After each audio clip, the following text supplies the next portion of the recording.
আমি নিজে কিছু করে খাওয়ার থেকে অন্যকে করে খাওয়াতে বেশি ভালোবাসি। সেই সুযোগটা হয়ে ওঠে না কখনোই। তারপরেও প্রিয় মানুষটার জন্য যতটুকু পারি করার চেষ্টা করি।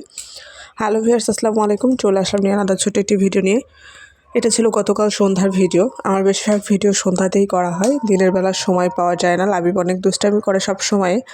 তারপরও দেখা যাচ্ছে যে শরীর মন কোনো কিছুই হচ্ছে যে পেরে ওঠে না লাবিবের সাথে। যখন সুযোগ পাই তখনই ভিডিওটা করে ফেলি। তো এই তো লাবিব আপু বাসায় ছিল, ভাবতেছিলাম কি করব। তো সকালের নাস্তার জন্য এখানে ভাজি করে নিচ্ছিলাম, সাথে কিছু রুটি বানিয়ে নিচ্ছিলাম। আর সকালের চা ছিল, সেটা গরম করে তো সন্ধ্যায় খেয়ে নিচ্ছি। তো ভাবলাম যেহেতু বাসায় আসছে মানুষটা, কিছু করে দিলে হয়তো খাবে।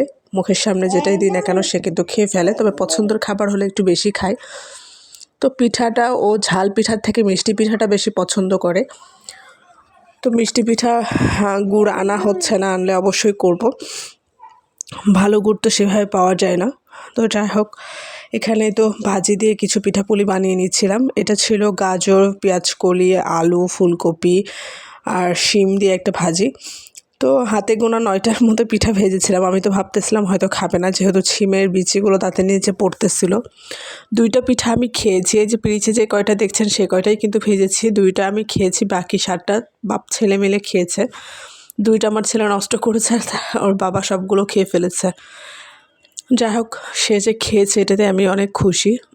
আমি তো ভাবতেছিলাম হয়তো পছন্দ করবে না, যেহেতু সে ঝাল পিঠাটা এমনি পছন্দ করে না, তারপর আবার শিমের বিচিগুলো দাঁতের নিচে পড়তেছিল। তারপরেও সে খেয়ে ফেলেছে, আরও থাকলে হয়তো আরও খাইতো। কিন্তু আমি জাস্ট সন্ধ্যার নাস্তা হিসেবে করেছিলাম, কারণ ইচ্ছা আছে ভাজি পুলি যেদিন করবো একটু বেশি করেই করব, সময় সুযোগ করে। যাই হোক, কথা বলতে বলতে এদিকে পিঠাগুলো কিন্তু ভেজে নিয়েছি, আর এখন হচ্ছে প্লেটে উঠিয়ে নিচ্ছি। লাবিব আপু নামাজে গেছে, আমি তার জন্য ওয়ার্ড্রোবে রেখে দিব, সে এসে খাবে। আর এদিকে বাকি রুটিগুলো বানিয়ে নিচ্ছিলাম। পিঠাগুলো দেখতে কিন্তু বেশ সুন্দর হয়েছে। দেখতে যেমন সুন্দর হয়েছে, খেতেও বেশ মচমচা হয়েছিল। শুধু শিমের বিচিটার ফলে একটু আমার কাছে কেমন যেন লাগতেছিল। তো যারা যারা এইভাবে মিক্সড সবজি দিয়ে কখনো পিঠা ট্রাই করেননি, অবশ্যই একবার হলেও ট্রাই করবেন। খেতে কিন্তু বেশ মোটামুটি ভালোই ছিল।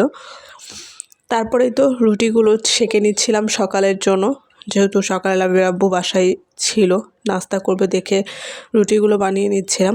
আর এই তো রুটিগুলো আস্তে আস্তে একটা একটা করে সেঁকে নিচ্ছি, ফ্রোজেন করে রেখে দিব। প্রতিদিন আমার ভিডিওগুলো আমি চেষ্টা করি আপনাদের সাথে ডেলি ভ্লগ আকারে শেয়ার করার জন্য, যেহেতু আমার পেজটা ডেলি ভ্লগ পেজ।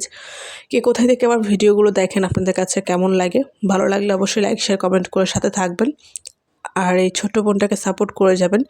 কথা বলতে বলতে রাতে ডিনার করতে করতে ভিডিওটা শেষ করছি। সবাই ভালো থাকবেন, সুস্থ থাকবেন।